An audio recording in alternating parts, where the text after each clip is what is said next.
بسم اللہ الرحمن الرحیم.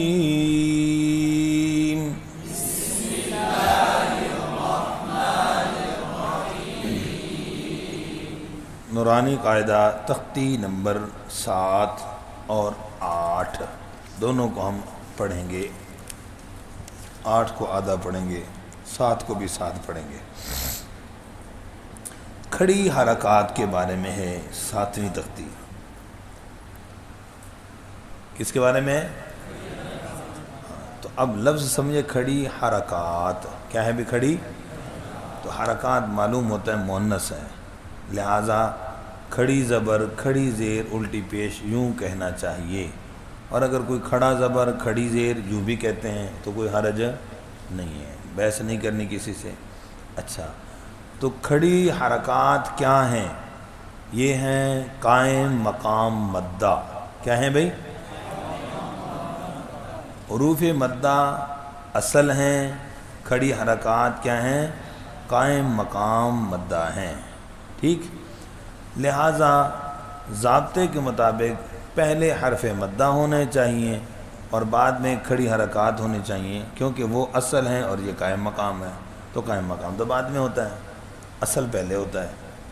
ذہن میں سوال آ گیا. تو اس کا جواب کیا ہے؟ اس کا جواب یہ ہے کہ چونکہ پہلے صرف ایک حرکت کا ذکر ہوا، پھر 2 حرکتوں کا تنوین کے ساتھ، پھر یہ کھڑی حرکت کا، تو حرکات کے اعتبار سے دیکھا جائے تو ترتیب میں کھڑی حرکات کا نمبر ہی آتا ہے. ٹھیک ہے، حروف مدہ آگے یہ علیحدہ چیزیں، یہ حرکات میں شامل نہیں ہیں. وہ علیحدہ بات ہے کہ حروف کھڑی حرکات کیا ہیں؟ وہ قائم مقام مدہ ہیں. تو پہلے ذکر کرنے کی وجہ بھی سمجھ آ گئی، اس لیے قاری نور محمد صاحب رحمۃ اللہ علیہ نے اس کی ترتیب یوں فرما دی. اس تختی کی جو ترتیب ہے با سے لے کر آگے تک، تو اس تختی کی ترتیب کو ترتیب تجویدی کہتے ہیں. نون ساکن کے قاعدوں کے اعتبار سے یہ ترتیب ہے. حرف با حرف اقلاب ہے، آگے حروف یرملون ہیں، پھر آگے حروف حلقی ہیں، اور پھر تا سے لے کر کاف تک یہ 15 حروف حروف اخفاء ہیں. کیا ہیں؟ حروف.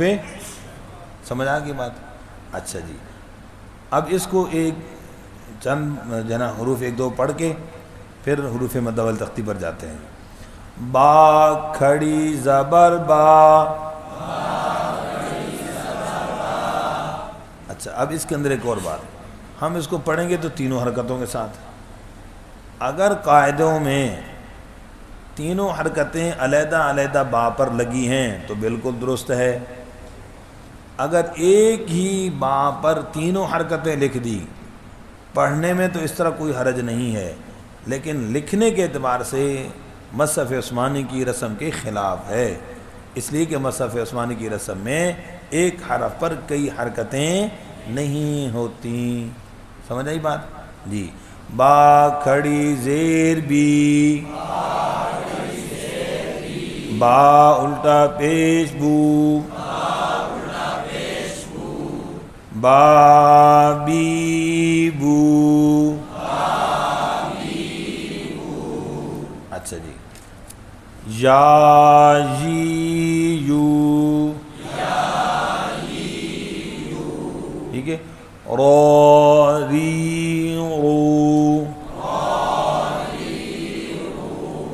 اچھا جی. اسی طرح اس کے اندر موٹے حروف پر خاص توجہ فرمائیے اور نرم حروف پر.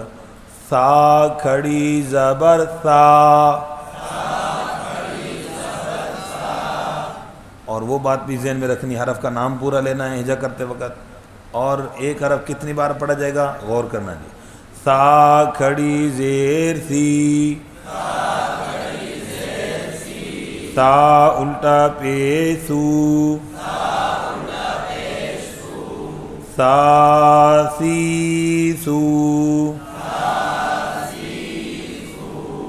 سمجھ آئے گی بات جی؟ تو اسی طرح یہ تختی نمبر 8 مد کے بارے میں ہے. تو مد کا معنی کیا ہوتا ہے؟ کھینچنا. مد کا معنی کیا ہوتا ہے؟ بچوں کو سمجھائیں گے جیسے بیٹا کان کھینچنا. کیا کہا بھائی؟ کان کھینچنا. تو اس طریقے سے بچوں کو کھینچنے کا معنی یاد کروا دیا کہ کان کو ہاتھ لگا کے ایسے کھینچتے ہیں، کہتے ہیں مد کا معنی کان کھینچنا، ٹھیک۔ تو حروف مدہ کتنے ہوتے ہیں جی؟ 3 ہیں، الف، واو اور یا۔ جی اب کھڑی حرکات ہم نے پڑھ لی ساتھ، تو اب دیکھیں کہ کھڑی زبر میں الف مدہ، کھڑی زیر میں یا مدہ، الٹی پیش میں واو مدہ۔ سمجھ آ گئی بات؟ اس کے اندر اور بہت سی چیزوں کا خیال رکھنا ہے جی۔ حروف مدہ 3 ہو گئے، تینوں کو کتنا کھینچیں گے؟ 1 الف کے برابر، تینوں کو کتنا کھینچیں گے؟ اب یہاں پر کمی زیادتی نہ ہو، اور اکثر کیا ہوتا ہے آخری حرف مدہ زیادہ لمبا ہو جاتا ہے، اور بعض دوستوں سے پہلا حرف زیادہ لمبا ہو جاتا ہے، یہ ممکن ہے غلطیاں عرض کر رہا ہوں۔ اب اس کے بعد ہجا کا طریقہ، ہجا کے 2 طریقے اس کے اندر۔ قواعد ہجا القرآن قاری شریف صاحب رحمۃ اللہ علیہ کی کتاب ہے، اس میں دونوں طریقے لکھے ہوئے ہیں، دونوں طریقے اکابرین اساتذہ سے موجود ہیں۔ کیسے؟ ایک یہ طریقہ کہ جو عام مشہور ہے، با یعنی پہلے حرفوں کا نام لینا، یہ لکھ لیں گے، پہلے حرفوں کا نام لینا اور بعد میں حرکت کا نام لینا، جیسے با الف زبر با، با واو پیش بو، با یا پھر زیر بی۔ سمجھ گیا جی؟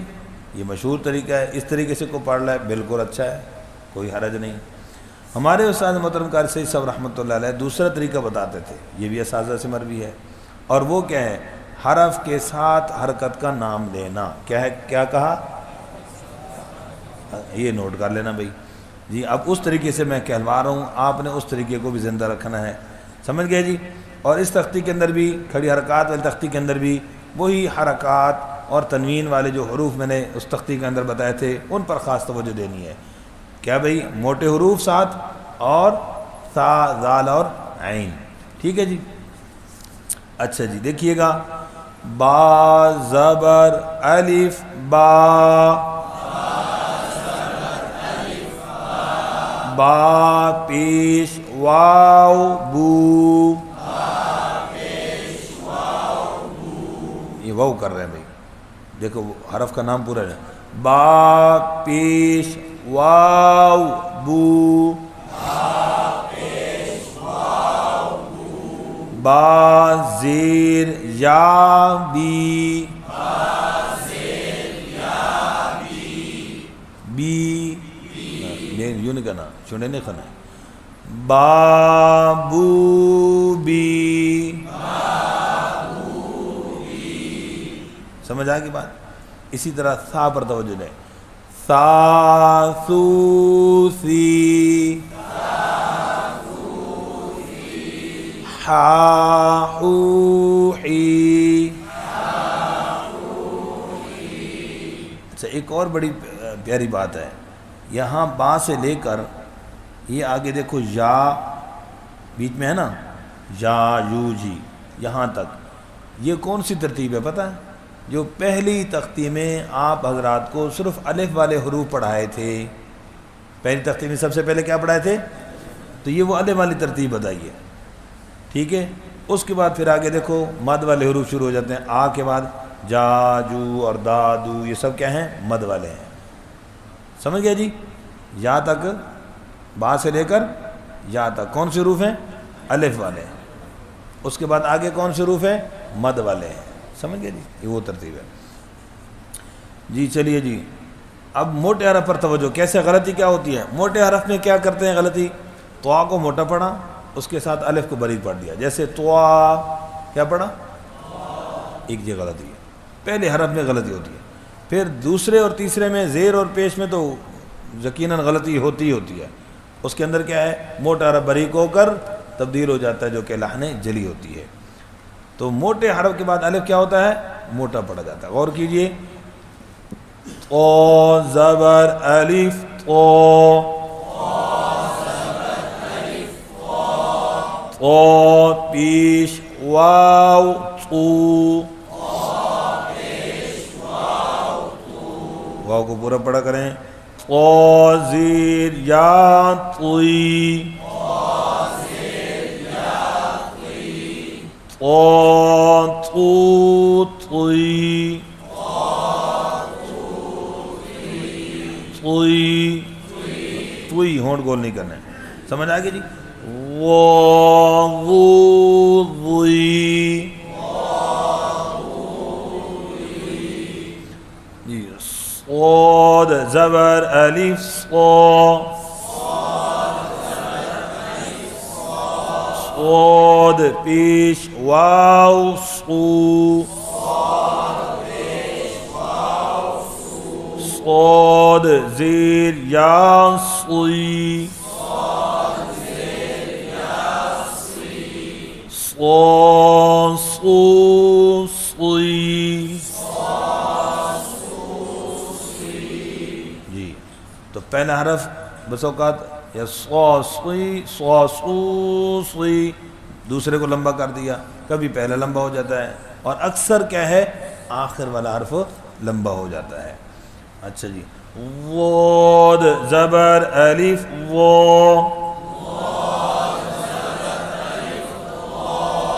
مخرج پر توجہ رہے. واد پیش واو ذو واد زیر یا ضی وضو ضی. ٹھیک ہے. ایک اور اہم بات اس کے اندر کہ میم اور نون میں آواز ناک میں نہ جائے. اکثر پڑھ جاتے ہیں ماں, تو یہ ماں نہیں ہے. کیسے ما مو می جی. سوال ذہن میں بس اوقات آتا ہے کہ جی میم اور نون تو حرف غنہ ہے, ان میں تو آواز ناک میں جاتی ہے. تو بھائی حرف میم کے اندر تو جاتی ہے, لیکن میم کے ساتھ جب پڑھیں گے نا ما, تو یہ الف مدہ ہے. تو الف مدہ واو مدہ یا مدہ کے پڑھتے ہوئے آواز ناک میں نہیں جانی چاہیے. تو یہ غلطی ہے اصل میں. اسی طرح ہم پہلی تختی میں جب پڑھتے ہیں تو کہتے ہیں یہاں تو صرف حرف ہی ہے نا, تو وہاں پر بھی می, تو میم زیر یا می, وہاں بھی یا مدہ ہے. سمجھ گئے جی. جی ما مو می نا نو نی جی. اس طریقے سے دونوں تختیوں کو مشق کریں گے انشاءاللہ. ہاں, موٹا حرف باریک ہو کر تبدیل نہ ہو جائے. ٹھیک ہے. اور حرف مدہ اگر تھوڑا سا کم ہو گیا تو ایک حرف قرآن میں کم ہو جائے گا, یہ بھی لحن جلی ہے, گناہ والی غلطی ہے. حرف تبدیل ہو جائے, یہ بھی لحن جلی گناہ کی غلطی ہے. ان سے بچنے کی کوشش فرمائیے. مشق کریں گے انشاءاللہ. جزاک اللہ خیر.